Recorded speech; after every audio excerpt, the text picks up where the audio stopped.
Hello everyone, स्वागत है आपका वेदांगा इंस्टीट्यूट फॉर सिविल सर्विसेज में। पिछले एक दो दिन से योगी सरकार की सोशल मीडिया पॉलिसी जो है वो काफी चर्चा में है।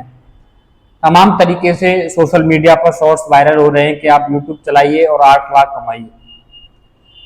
आखिर क्या है इस नीति के अंदर और इस नीति में ऐसी क्या क्या कमियां हैं जिनसे सरकार कुछ और बड़े खेल खेलने के जो है वो कोशिश कर रही है।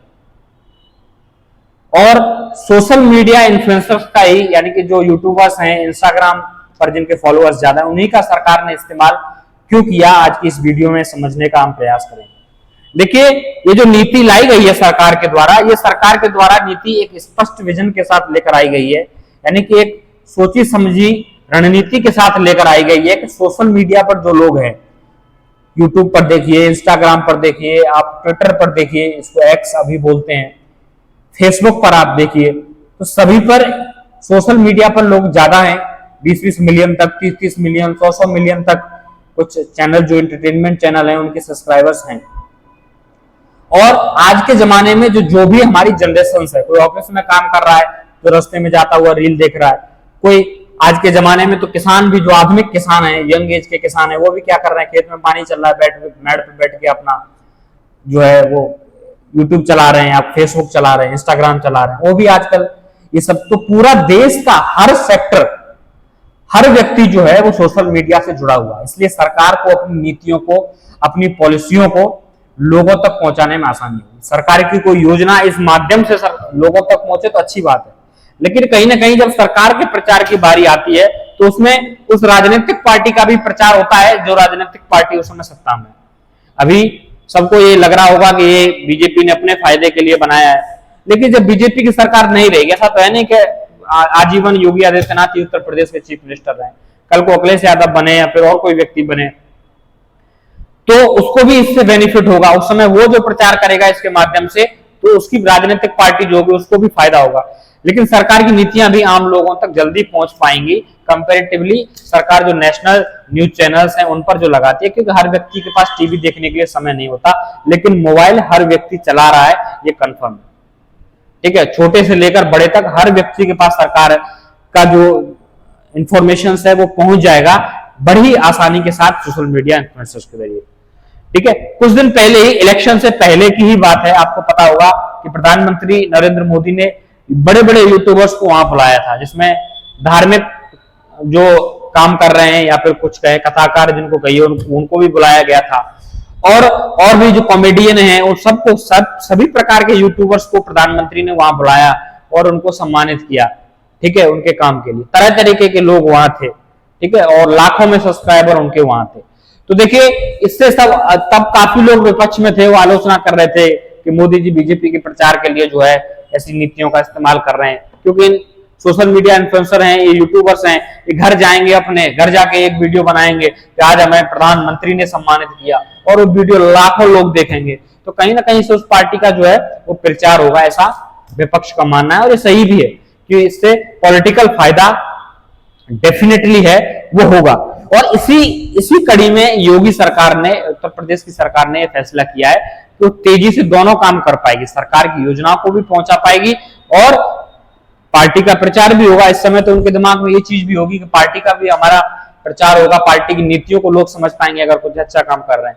लेकिन ये भी है कि अगर कुछ सरकार की नीति जिससे लोग संतुष्ट नहीं है, वो उतनी ही तेजी से वो भी फिर वायरल होगी। सोशल मीडिया इन्फ्लुएंसर्स के लिए सरकार ने यहाँ क्या कहा है, सरकार ने ये कहा है कि सब्सक्राइबर्स के हिसाब से, ठीक है, जिसके जितने सब्सक्राइबर्स होते हैं, यानी कि उसके थ्रू कितना जो है वो एडवर्टाइजमेंट सरकार का हुआ है, इसको मिनिस्ट्री सरकार की जो है वो मॉनिटर करेगी। और मिनिस्ट्री के अंदर भी कुछ कंपनीज को हायर किया जाएगा और कंपनीज देखेंगी कि कितना प्रचार हो रहा है, क्या हो रहा है। उसके हिसाब से यहाँ 4 कैटेगरीज में इनको बांटा है। आपका एक्स यानी कि आप जिसको ट्विटर आप बोलते थे, इंस्टाग्राम, फेसबुक और आपका यूट्यूब को, ये सारे जो चीजें हैं इनको जो है वो 2 लाख रुपए से 5 लाख रुपए तक दिया जाएगा।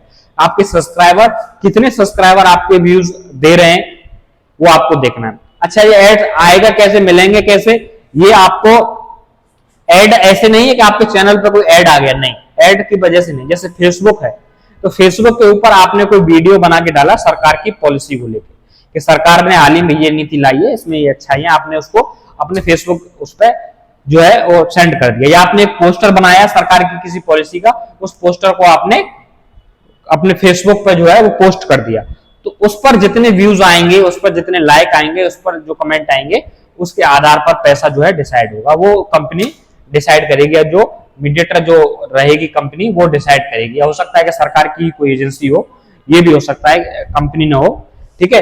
उसके बाद फिर ये तो तीनों चीजों में, फेसबुक, इंस्टाग्राम और इस पे एक्स पे, तीनों चीजें काम करेंगी।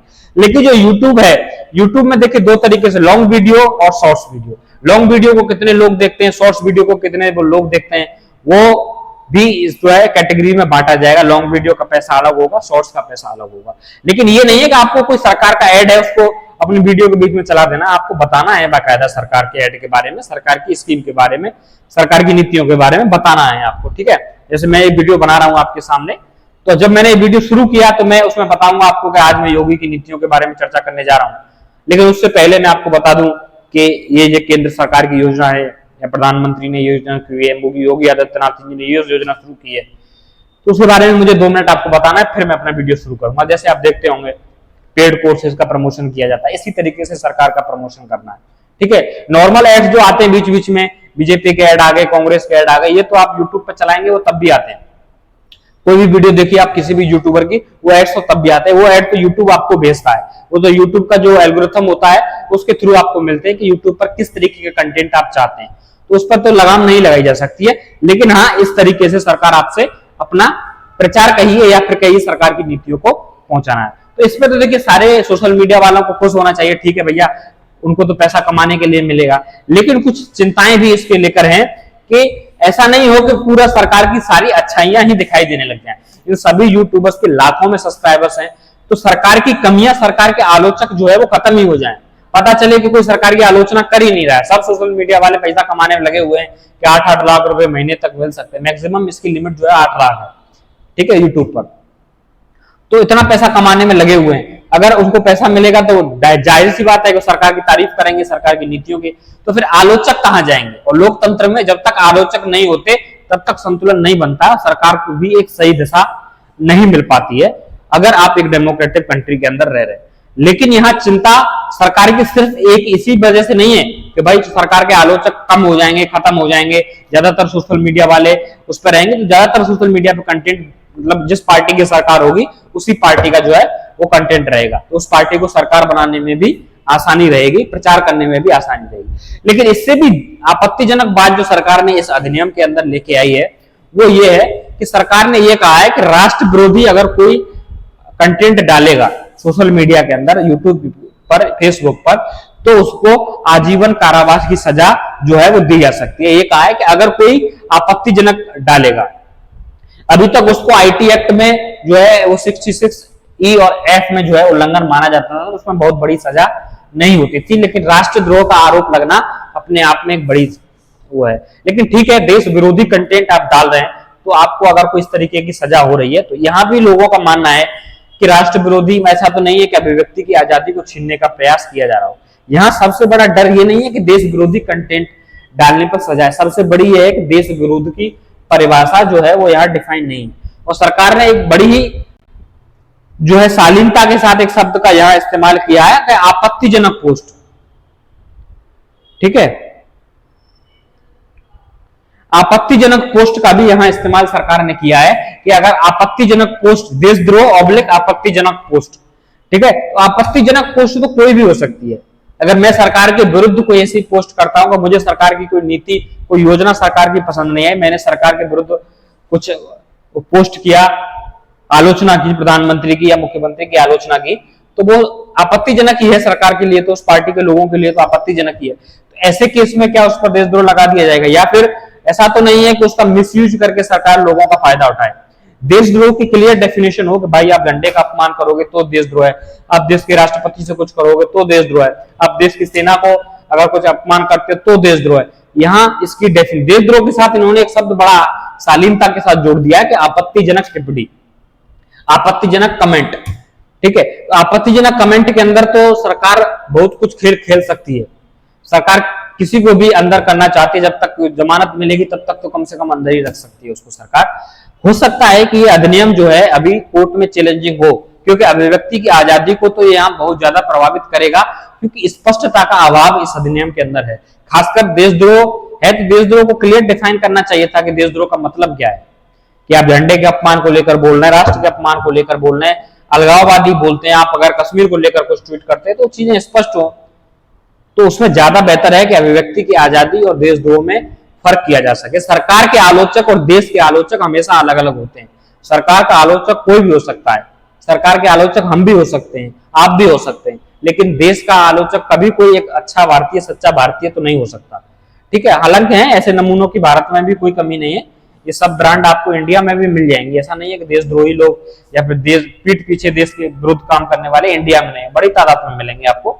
लेकिन कम से कम जो लोग सरकार की आलोचना कर रहे हैं, सरकार को सही दिशा में ले जाने के लिए काम कर रहे हैं, उन लोगों पर ऐसा नहीं हो कि सरकार आपत्तिजनक पोस्ट के नाम पर उनके विरुद्ध कार्रवाई जो है शुरू कर दे। इसलिए इस सोशल मीडिया पॉलिसी पर जो है वो लोगों की चिंताएं ज्यादा हैं। लेकिन सोशल मीडिया इन्फ्लुएंसर्स के लिए सरकार पैसे का एक वो स्कीम लेके आई है, उनको पैसा मिलेगा, उनकी कमाई का जरिया बढ़ेगा, तो जाहिर सी बात है कि यूथ हमारा और तेजी से सोशल मीडिया इन्फ्लुएंसर बनने की तरफ जाएगा।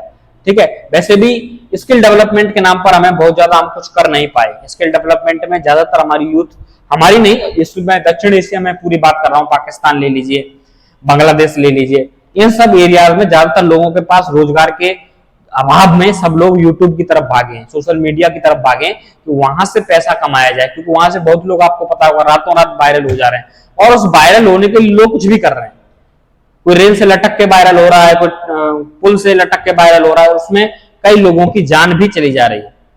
ठीक है, तो ये कहीं ना कहीं ऐसा नहीं, फायदेमंद तो है, लेकिन हमारे यूथ को उस तरफ, उसी तरफ धकेलने का, डेवलप, कल को यूट्यूब अपनी पॉलिसी में कोई बदलाव कर दे, मॉनेटरी पॉलिसी में कोई बदलाव कर दे, पैसे को लेकर कोई बदलाव कर दे, तो सब रोड पर आ जाएंगे, खत्म कहानी इनकी सबकी।